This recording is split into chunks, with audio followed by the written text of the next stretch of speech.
मैं कुछ बिंदुओं पर अपनी बात रखना चाहता हूं कि हम चूँकि पेशे से चिकित्सक थे, सोशल वर्कर थे, फिर मैं राजनीति में आया। कई सरकारों को अपने आंखों से देखा, उनके क्रियाकलाप को भी देखा हूं, उनके कार्यों को देखा हूं। कुछ ना कुछ सभी सरकारें अच्छा काम करती हैं, लेकिन उसमें अच्छे और बेहतर में जो सामने आया अभी उस पर कुछ चर्चा करना जरूरी है, क्योंकि जो अभी माननीय मुख्यमंत्री जी भाषण में रख रहे थे कि किसी भी धार्मिक क्षेत्र पर, क्योंकि आस्थावान लोग होते हैं, यहाँ सभी लोग किसी न किसी विशेष धर्म से आस्थावान हैं, लेकिन उस आस्था पर टिप्पणी करके उस पर चोट लगाना, चूँकि वही आस्थावान लोग वोटर होते हैं।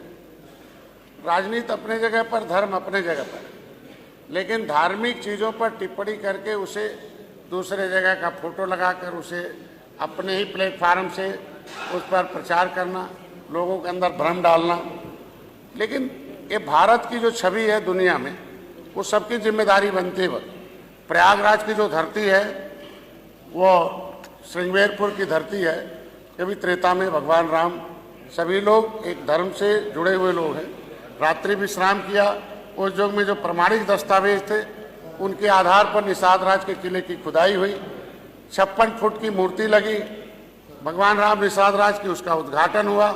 माननीय प्रधानमंत्री जी ने उसका उद्घाटन किया 2013 में। मैं 13 जनवरी 2013 को वहाँ गया था, संकल्प लिया था। तब से उस जंगल था। पिछली सरकारों ने भी, टिप्पणी नहीं करूँगा, लेकिन पिछली सरकारों ने उसे 1977 में खुदाई कराया था। उसे खंडार छोड़कर खुदाई में मिले हुए स्थान पता नहीं कहाँ चले गए। मैं माननीय मंत्री जी हूँ, पर्यटन मंत्री हैं, मैंने उम्मीद रखता हूँ कि उस खुदाई में मिले हुए सामान को संग्रहालय बनाकर कम से कम लोगों को दर्शन के लिए रखा जाए, और कौन लोग हैं उसे किधर कहाँ किए हैं उनको एक कम से कम जांच का विषय है। मैं उम्मीद रखता हूँ कि 56 फुट की मूर्ति घोषित भी, उद्घाटन भी हुआ, पर्यटक स्थल घोषित भी हुआ, और हमारी सरकार ने उस जंगल को मंगल करके हजारों करोड़ रुपया देकर उसे विकसित भी किया। मैं बधाई देता हूँ। और उस बजट में स्थान जो भी हुआ, कभी जो रमचौरा घाट था, श्रृंगेरपुर धाम का जो किला है, वहाँ जो स्थान है, जो उस सारे के सारे पक्के हो गए हैं।